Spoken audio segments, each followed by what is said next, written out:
నమస్కారం. శ్రీ గురుభ్యో నమః.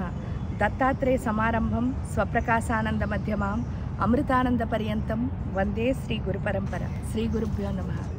భక్తికి భయానికి ఉన్న తేడా ఏంటి అనంటే, భక్తి ఎప్పుడు హృదయంలోంచి ఆలోచిస్తుందిట.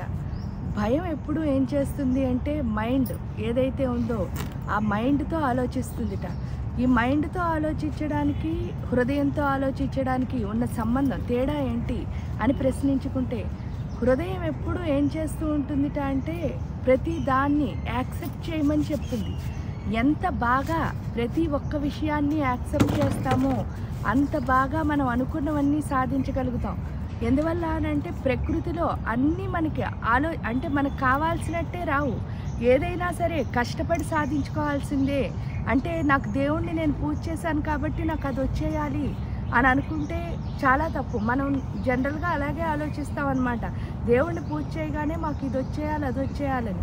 కానీ మనం కోరుకోవడం ఏంటి అంటే, నేను చేసిన పనికి నాకు నువ్వు శక్తి ఇవ్వడం ద్వారా నేను ముందుకు నడవడానికి అంటే నిలబడడానికి సహాయం చేయి అని కోరుకోవడమే.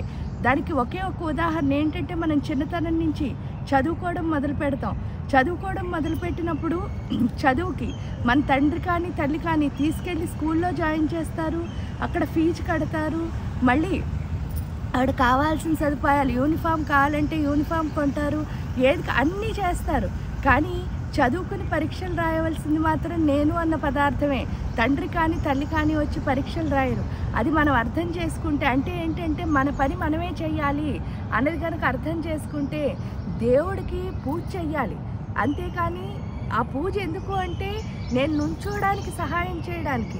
మళ్ళీ నుంచోవాల్సింది, దాన్ని స్థిరం చేసుకోవాల్సింది మాత్రం నేను అన్న పదార్థమే.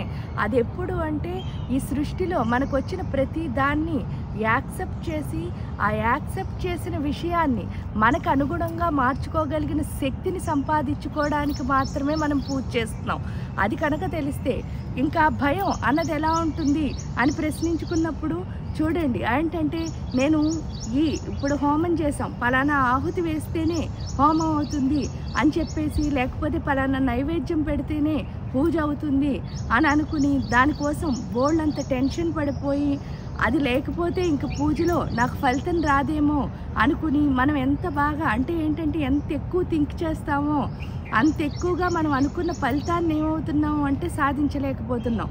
ఇక్కడికి వచ్చేసరికి అంటే ఏంటి అంటే, భయం వల్లే మనం అనుకున్న ఫలితం సాధించట్లేదు తప్పితే దేవుడు పూజలో ఏమీ లోపం లేదు అన్న విషయాన్ని కనుక మనం అర్థం చేసుకోగలిగితే, మనం హార్ట్ఫుల్గా కనుక దేవుడికి మన హృదయాన్ని సమర్పణ చేస్తే ఏమవుతుంది అని అన్నప్పుడు, హృదయాన్ని సమర్పణ చేయగానే వచ్చేది ఏంటి అంటే, ప్రతి ఫలితము కూడా మనకు అనుకూలంగా మాత్రమే వస్తుంది.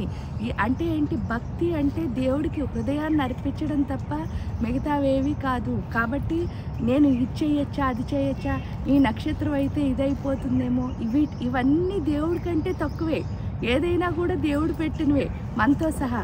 కాబట్టి అది అర్థం చేసుకున్నామా, ఆ దేవుడిని ఎంత గొప్పగా చూసుకోగలిగామో, మనం ఎంత భక్తిగా చేసుకోగలిగామో, ఆ భక్తిలో ఏంటంటే మనం చేస్తున్న పని కూడా దైవ సమానమే. ఆ విధంగా అంటే భక్తిలో వచ్చేది అదే అనమాట. ఏ పని చేస్తున్నా సరే మనం ఏ దేవుడిని కొలుస్తున్నామో ఆ దేవుడిని ఆ పనిలో చూడగలిగే శక్తి మనకు వస్తుంది. ఎప్పుడైతే వచ్చిందో మనం అనుకున్న కార్యాలన్నీ చాలా త్వరగా ఫలితాన్ని అందుకుని పళ్ళు, కాయలు, పువ్వులు రూపంలో మనకి దొరుకుతాయి.